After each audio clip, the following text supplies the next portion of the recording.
What's up? So recently I got to watch Living Color's Tiny Desk performance and I was through the roof. A huge Living Color fan. I rocked them cats back in the day. They gave a shout out to Bad Brains. They were in DC and they were, you know, brothers that could rock.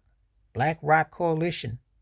You think about it 40 years ago. I had that on tape, as a matter of fact. Bad Brains, Living Color, Fishbone, all that. And there was Black Rock Coalition, which a lot of people don't really, because the industry is such a plantation that they think that, and also shout out to Eric Gale band. But this was cool. Now, Living Color was one of my favorite bands. Doug Wimbush on bass and Will Calhoun on drums. Vernon Reid, the leader, on guitar. And of course, Corey Glover, who I always said was like the black version of Steve Perry. Because to sing the way he sings, there hasn't been a better rock vocalist in terms of harmony that I've heard in the last 40 years that could touch him. Corey Glover never gets his due. Soulful, but can sing it. And when they did Cult of Personality, about lost it. I mean, they did Cult of Personality. Uh, they did Time's Up. They did it was like 5 songs that they did, 4 or 5 songs that they did. But it was just that when I was listening to them, I remember I had all those tapes. I remember I used to type was my jam. I wish they had done that one. And Elvis is dead. That was a jam. When they had Little Richard and they had Branford Marcellus on the sax, that was tight.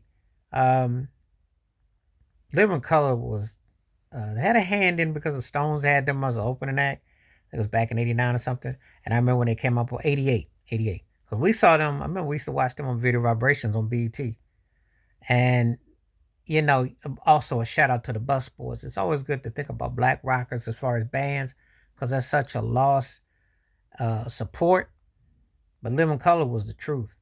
They didn't get a long enough run with what they did, but they definitely left a mark. And these cats still bring it live. And I'm gonna tell you something, the Tiny Desk is like doing the MTV Unplugged. You either got it or you don't. It's gonna come out in the wash one way or the other. So it was glad to see the cats bringing it again. It was cool to hear it. Corey Glover's voice ain't changed at all. He still can hit it with his squeal and wail like with the best of them. Vern Reed was dropping down some tasty guitar parts. It was definitely bumping. Doug Wimbush on the bass was holding in. Will Calhoun in the pocket was nice. Living Color is one of the baddest bands. If you like black rock, roll, straight, just bringing it, definitely, definitely. And to see these cats almost 40 years later, definitely. Because they've been underappreciated, undervalued, you know. And they didn't get the same, obviously, the racism in the industry. They should have been as big as Guns N' Roses and as big as anything that came out of Seattle. I mean, come on now. Not too many people can hang with Living Color. Because not only did you get the musicianship, but you got the vocals and you got the songs and you got the messages. And it just was, I watch what the business does and they put people in places. But make no mistake about it, Living Color is the truth. And it was great to see this live performance. I mean, it really was happening though. So, you know, they were, you know, it was tight.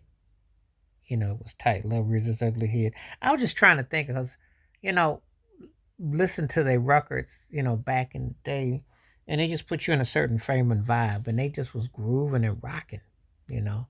And I was glad to see this Tiny Desk performance. I definitely recommend it.